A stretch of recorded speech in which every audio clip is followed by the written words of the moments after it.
Professor Arun, ये जो मैं अपनी रिसर्च दुनिया जहान की लेकर बैठ गई और मेरी रिसर्च ये कहती है कि भाई आम आदमी तो पिसने के लिए कॉमन मैन, मिडिल मैन जो है, मिडिल क्लास पिसने के लिए पैदा हुआ है, टैक्स देगा मिडिल क्लास, फ्रीबीज मिलेंगी बीपीएल को, कर्जे माफ होंगे अरबपतियों के। सर ये गणित मिडिल क्लास के अगेंस्ट कैसे खड़ा है? पूरा इकोनॉमिक्स बेसिकली कैसे खड़ा है, जरा समझे देश का मिडिल क्लास भी, समझाइए सब।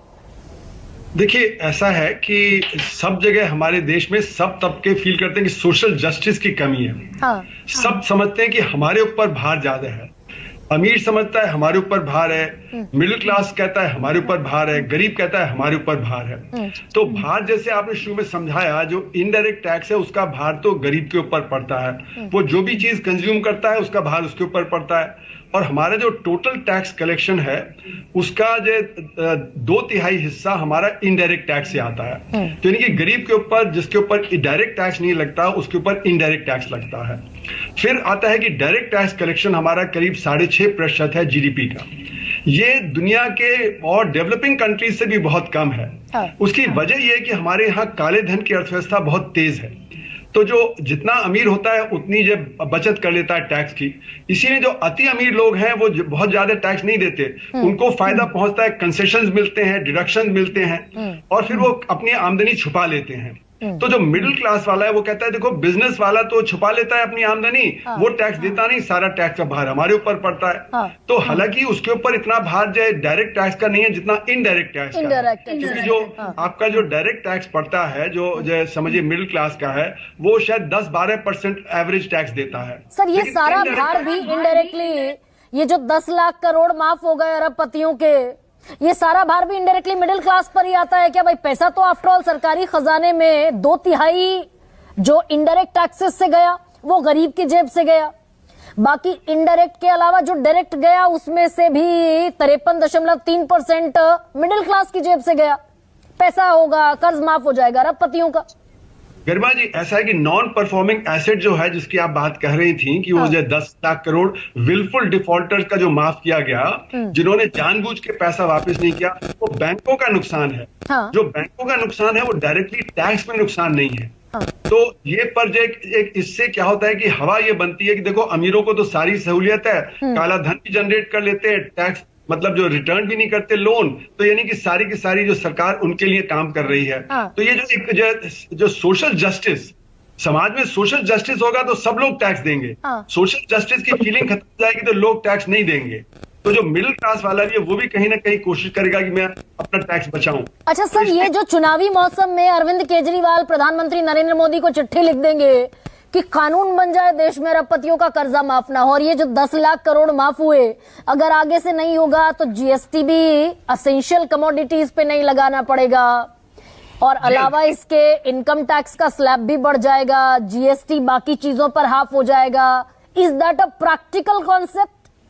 जी हाँ, नॉन परफॉर्मिंग एसेट जो है वो खत्म हो जाएगा अगर हम बैंक ड्यू डिलिजेंस करेंगे। अगर बैंकों के ऊपर पॉलिटिकल प्रेशर रहेगा तो वो ड्यू डिलिजेंस नहीं करेंगे, और जो फिर वो लोन लेंगे उसको वापस भी नहीं करेंगे, क्योंकि जब वो पॉलिटिकल प्रेशर से मिला है तो वो सोचते हैं कि हम पॉलिटिकली बच जाएंगे।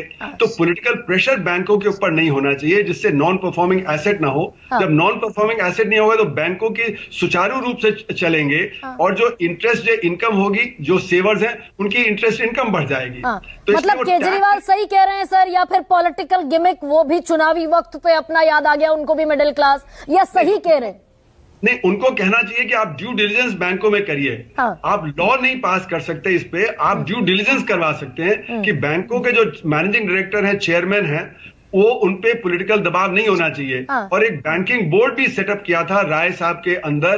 तो वो ये था कि एक आर्म्स लेंथ होगा कि जो मैनेजिंग डायरेक्टर और चेयरपर्सन होंगे वो आर्म्स लेंथ पे होंगे, ना कि वो जो है पॉलिटिकल प्रेशर से जो सिलेक्ट किए जाएंगे। तो फिर उन्होंने भी छोड़ दिया क्योंकि उन्होंने कहा कि सारा पॉलिटिकल प्रेशर है। तो ये जो बैंकों के जो चेयरमैन, मैनेजिंग डायरेक्टर, उनके ऊपर दबाव खत्म हो जाए तो एनपीएस भी बहुत कम हो जाएंगे, तो वो भी बेनिफिट होगा। लेकिन जो असली बात है कि हमें अपने डायरेक्ट टैक्स बढ़ाने चाहिए, इनडायरेक्ट टैक्स टैक्स कम कर देने चाहिए, क्योंकि जो मिडिल क्लास है उसके ऊपर इनडायरेक्ट टैक्स का बर्डन ज्यादा है। और सवाल ये उठता है कि कितने लोग हैं हमारे जो मिडिल क्लास के। तो दिल्ली का सोशियो इकोनॉमिक सर्वे हुआ था 2018 में, तो उसमें आया था कि 2% जो लोग हैं वो 50,000 रुपए से ज्यादा खर्च करते हैं परिवार के तौर पे महीने में, और जो 90% है वो 25,000 रुपए से कम खर्च करते हैं। तो यानी कि आप समझ लीजिए कि 90% लोग हैं वो मिडिल क्लास में नहीं है, सिर्फ 8% लोग मिडिल क्लास में हैं।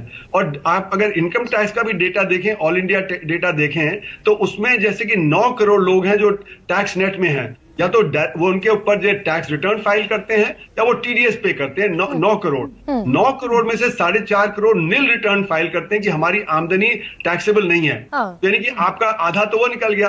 1.5 करोड़ लोग हैं जो कि इफेक्टिव टैक्स पेयर हैं। तो जो मिडिल क्लास है वो करीब 3% ही बचा। तो 3% हमारे जो देशवासी हैं वही जो मिडिल क्लास में है। पर तो सर ये 2013 से पहले जो बीजेपी कहा करती थी कि BJP favours abolishment of income tax, excise tax, sales tax, सब खत्म हो जाने चाहिए। जी हाँ, वो कहते थे कि ट्रांजैक्शन टैक्स लगाना चाहिए। जो मतलब बैंक्स वगैरह की ट्रांजैक्शन है उसी से हम पैसा ले लेंगे, लेकिन उनको उस समय बात सही पता नहीं थी कि इससे बात नहीं होगी। अच्छा। इससे आपका फाइनेंशियल सेक्टर कोलैप्स कर जाएगा। इसीलिए आज तक वो कभी हुआ नहीं। और वो जो पेट्रोल 35 रुपए पर लीटर हो जाएगा वो भी नहीं पता था। नहीं, वो तो उनको पता था। वो तो उनको पता था, लेकिन क्या है कि जब टैक्स रिसोर्सेज रेज करने के लिए उन्होंने उसको जो जीएसटी से बाहर रखा और 16 बार एक्साइज ड्यूटी बढ़ा दी। सर मिडिल क्लास ही खरीदता है इस देश में पेट्रोल डीजल। सेंटर को भी फायदा हुआ उससे और स्टेट्स को भी फायदा हुआ, क्योंकि वो एक कैश काउ है। तो जो आप देखें कि तो लिकर फॉर ह्यूमन कंजम्पशन को नहीं रखा जीएसटी में, और यहाँ पे ये जो पेट्रोलियम प्रोडक्ट्स को नहीं रखा। ये इसीलिए रखा गया कि जब बाकी जीएसटी से अगर हमारे को ठीक रिसोर्स नहीं आएगा तो हम यहाँ से उठा लेंगे। इसीलिए आज तक भी जीएसटी में लाया नहीं गया है ये चीजें। मतलब यानी कि मिडिल क्लास से हम टैक्स लेंगे लेकिन मिडिल क्लास को कोई छूट नहीं देंगे।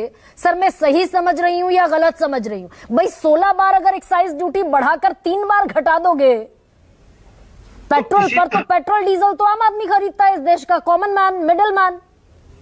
इसीलिए अभी देखिए डिमांड ये हो रही है कि जो अमीर है वो टैक्स कम दे रहा है, तो उसके ऊपर वेल्थ टैक्स और एस्टेट ड्यूटी लगाना जरूरी है, तभी देश में इनइक्वालिटी कम होगी।